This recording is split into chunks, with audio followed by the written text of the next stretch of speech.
I'm really looking forward to this next conversation. He is an icon. Jeremy Piven joining us on the Heister Automotive Group hotline. You'll recognize him from Entourage, movies like Serendipity, Sweetwater. He did the sports movie thing, went basketball with us for a second. I'm a big fan of The Goods, Live Hard, Sell Hard. If you haven't seen it, you should.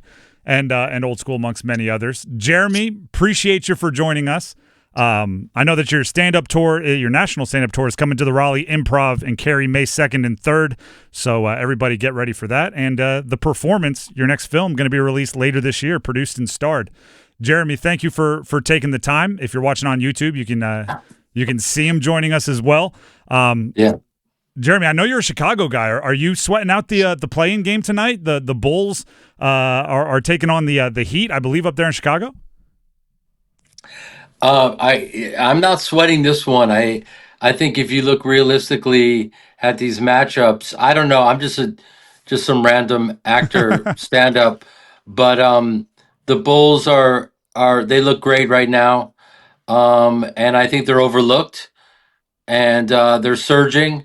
They look great. People have counted out guys like Josh Giddey, who basically is throwing it in from half court at the buzzer next to LeBron. And, the Heat gave away Jimmy Butler, and playoff Jimmy proved himself last night, as we all know. You can never count off playoff Jimmy. And the God bless the Heat. And ironically, I'm in Miami right now. So anyone seeing this will... I mean, it looks like I'm in the witness protection program right now, so I apologize for the visuals, but apparently radio is now TV, so I have to be TV ready for radio. We appreciate you for jumping on, regardless of the, like you said, the witness protection, like Blair Witch Project vibes we're getting. But as the like the film guy, right? You know that it's in now, right? The shaky cam and everything. That's what people are going for. Jeremy, I have to ask, just because I've listened to a couple of podcasts featuring yourself recently, and talking Bulls. You were running around Chicago during kind of the heyday of the Bulls, crisscrossed with Jordan a few times. Do you have some a story or two you could pass along to what it was like being kind of in that orbit at that time? I was a young stage actor in Chicago, and yet they all treated me well. And that's a tribute to them and who Chicago is. Nowadays it's who's hot, how you treat people, how you make people feel. For the past 4 years, feelings have dominated, and it's all been about feelings. And back then, it was a really strange time, and it was more about what you contribute. And then whatever you contribute is valued. And now it's, if you've got some TikTok followers and you're adorable, then everybody wins. Well, I mean, the social media, please subscribe to our YouTube is how I'll follow that up. We need more followers. Oh, man, I'm only here to help you with your YouTube followers. Hey, I very much appreciate that. Oh, that's it. That's the only reason. Wait, no, I'm going to be also at the Raleigh Improv. That's right. There you go. Improv.com/Raleigh for tickets. For his entire stand-up tour run, you can check jeremy-piven.com for the schedule. When it comes to like what you can bring, I'm interested on this. Because if you're in the orbit of Jordan, you know the competitive ridiculousness, the legend that has become. But one of my favorite kind of appearances of yours, and my wife and her friends quote it constantly, is Rush Hour 2, where you're in the movie for a short amount of time, but you steal a scene with Chris Tucker and Jackie Chan, two legends. Is there a competitive streak there where you're jumping in and going like, hey, if I only have this many lines, or if I only have this many minutes on screen, like I'm gonna get my shots up. I'm gonna make sure my points per game are high. Yeah, I'll just be honest with you. That's just who I am. Whether I'm playing a cameo as if it's the lead. And I remember Russell Wilson was doing a cameo. We had great cameos in Entourage all the time. And he said to me, when you do a take, is it preseason, regular season, is it playoffs, or is it Super Bowl? whenever you do a take. And I said it's Super Bowl, and I know that sounds corny or cliched, but we're very lucky to be able to work in this life. And so I would put everything I have into everything, whether it's a cameo or, Ari Gold, where I, get to really have a substantial role.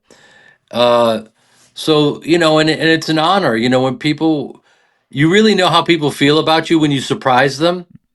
That first look on their face when they see you, that's real. They can adjust and then go, "Oh, it's great to see you." But if the first look is, "Oh, this guy. Oh, hey, what's up?" But when they see me, and forgive me for being so blunt and celebrating myself, but I've made a connection with people, and it's an honor that I've made people laugh, and they see me and they're really happy, and they'll say, "Hey, man, I was stationed, over here, and you made all me and the guys laugh, and thank you," and that means everything to me, and I don't take any of it for granted. And yes, my one line in Rush Hour was, "May I help you?" And I made $270 for that appearance, and Chris Tucker and Jackie Chan each made 20 million. Do I sound bitter? Yeah, I'm bitter. A little bit, rightfully Listen, so. look at me. I'm in the witness protection program right now. Speaking of, I hope you see the joy on my face. I am a massive fan, and you opened the door to Entourage. I was gonna do my best to not just I'm fanboy out on Entourage the whole time, but you brought up Russell Wilson having a cameo. We had Jerry Ferrara on the show not long ago, and he loosely, and I say loosely, gave me a producer credit for this one.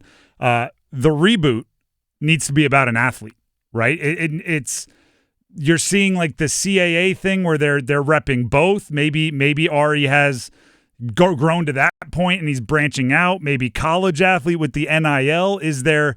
I know you get asked about the reboot too much, but is there something where it can be in the same world with some of the same characters, and instead of going the Well, think about it. I get asked about the reboot every time they interview me, and listen, guys like you're not going to just be asking random questions. You're asking because you miss it. 100%. And yeah, people miss it. So at some point, HBO or HBO Max is going to go, hold on a second. You know, people are missing it. These guys are ready to go. We have a whole new fan base with the kids that have watched it because of the pandemic. Yeah, it could absolutely be an athlete, whether it's any one of Deion Sanders' sons, coming in, you know what I mean, and then Deion, who would crush it. Could you imagine? And Deion's getting involved in their careers, and I have to deal with Deion, and he is the Ari Gold of athletics. And by the way, Ari Emanuel, the real Ari Gold. I'm just a stage actor from Chicago. He runs AMG and owns the UFC and the WWE. So he's all over the place, man. And so what you're saying is real. And one of the things about Entourage that people gravitated towards is its authenticity. Mhm. And so that would be it would be perfect to kind of enter into that world. You could do it about the music world. Mm. I could be repping John Mayer. You know what I mean? And he's hysterical and insanely talented. A Childish Gambino. And it goes on and on and on. And that's why you're you, right? I kernel of an idea that I thought was pretty good. You just made 10 times better on first reaction. So Oh, I wouldn't go that far. You had it, and you're right. And these athletes, I know how to work with them. I work with Mike Tyson mm. when he did his work with us, and I don't want to say too much. My instinct is to always say too much. Hey, well, first of all, let me just jump in and not saying too much, but I want to make sure everybody knows where they can grab tickets to your stand-up tour coming through. Improv.com/Raleigh for tickets, Jeremy-Piven.com for the schedule throughout the country.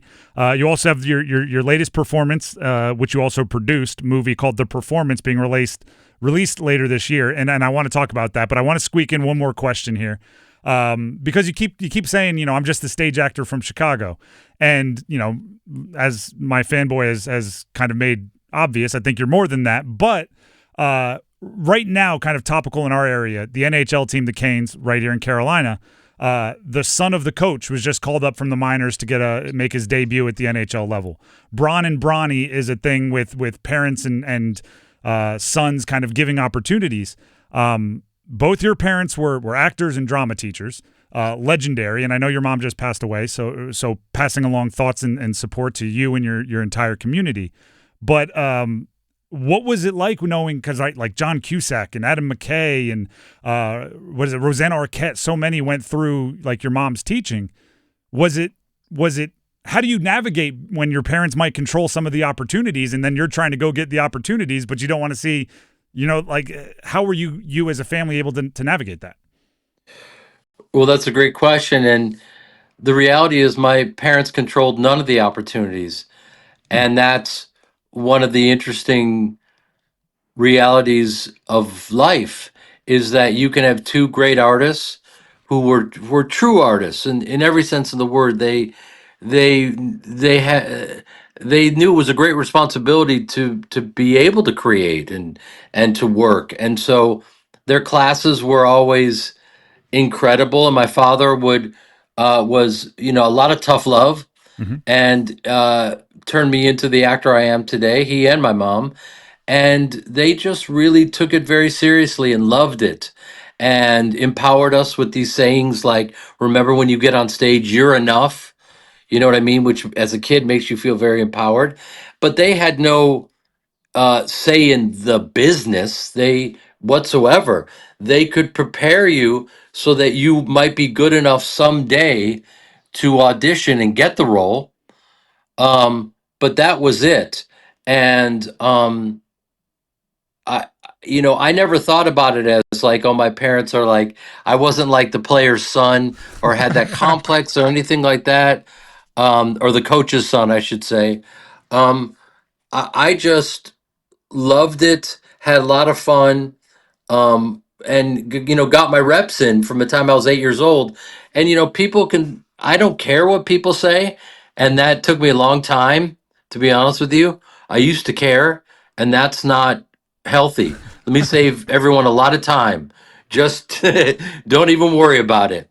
It has nothing to do with you. But I've been grinding since I was a child, and broke through at the age of 40 and won the Fresh Face of the Year award. And I said, there's nothing fresh about my face, but thank you. Um, and if you stay in it long enough, you will get your shot and you'll be ready. And well, that's maybe of the best possible transition to your upcoming movie, The Performance, because you've been trying to get it made for 15 years, and Yeah. you've been taking tap dances, I believe I read, for 12 years, so over a decade of tap dance lessons to be ready for this opportunity. You produce, you star, your sister is, I believe, the director and co-writer. What is it about this story that's made it, quite frankly, worth a decade and a half of trouble and struggling to get it made? Well, I play a tap dancer in 1937 that hides his identity. He's Jewish and dances for Hitler for momentum in his career. And I don't want to and laugh, but that's a tough sell in a room, right? it's a very tough sell in the Okay. room. Everyone laughed at me along with you, and that's why people didn't. We didn't get the money. And it's interesting the way life works. You get all this rejection, and year after year, after being rejected, I just got better at tap dance until I was good enough to play the role, and the divine timing came along, and here we are at a time when, you know, people are confused about history, and people are debating uh, what's going on, in the Middle East, and the way that I contribute to this conversation is I'm an actor. I tell stories, and I made this movie with my sister, and it's the best work of my life. And go and watch it and learn a little bit about our history, and let us all have long conversations and listen to each other. I think right now we're just talking at each other, and when's the last time you had your mind changed about anything? And I think that's the sign of someone who is evolving, is can you hear someone else, hear what they're saying, and take it on board, and maybe have your mind changed. And I don't think people are available to that. And once they are, I think we're all going to be unstoppable. But as of now, we're just kind of yelling at each other. And you know, to use an acting term, I thought I was off book. I should have been looking at the news or at my notes, excuse me. You also broke ribs during the filming of this movie, so you know, to put up with the trouble and the struggle, that's a big part of it. You're kind of hockey tough. You just kept it rolling with broken ribs and kept filming. Yeah, I wouldn't say I'm hockey tough. I'm not. I mean, there's hockey tough. Chris Chelios, I remember in Chicago growing up and seeing him and talking to him after the game, and you know, his lip is stitched up and his eyes closed, and you know, he's still ready to play through. I did break 8 ribs and go back to work, so maybe in another life I was a hockey player, I guess. Um, I mean, the painkillers felt incredible, I have to say. They were amazing. Whatever it takes to get on the field, right? Whatever it takes to get out there. Yeah, and after 15 years, there was nothing was going to stop me. And that's why I'm so excited to see it. The performance released later this week. That is Jeremy Piven, the legend, Entourage, Serendipity, Old School, Rush Hour 2, as we talked about. Jeremy-Piven.com for his entire national stand-up tour schedule. Improv.com/Raleigh for tickets. He comes to the area in Cary May 2nd and 3rd. Jeremy, thank you very much for taking the time and jumping on the video with us, even though, you know, you said you got to get yourself television ready. You're always television and radio ready for us. We appreciate it. Thank you, man. If they mention you, why don't we give them some free meet and greets? Because tickets are going fast. So they got to get after it. I would love that. We'll pass that along. We'll talk to your people and we'll get it set up. It'll be 11 times funnier than this interview. Hey, at least 11 times. At least. You take me out and you get, you know, 20 times. No. You're all good, man. I was a little too serious. Hey, but come on out. We'll see you soon. Appreciate it, Jeremy. Thank you. Thank you, buddy.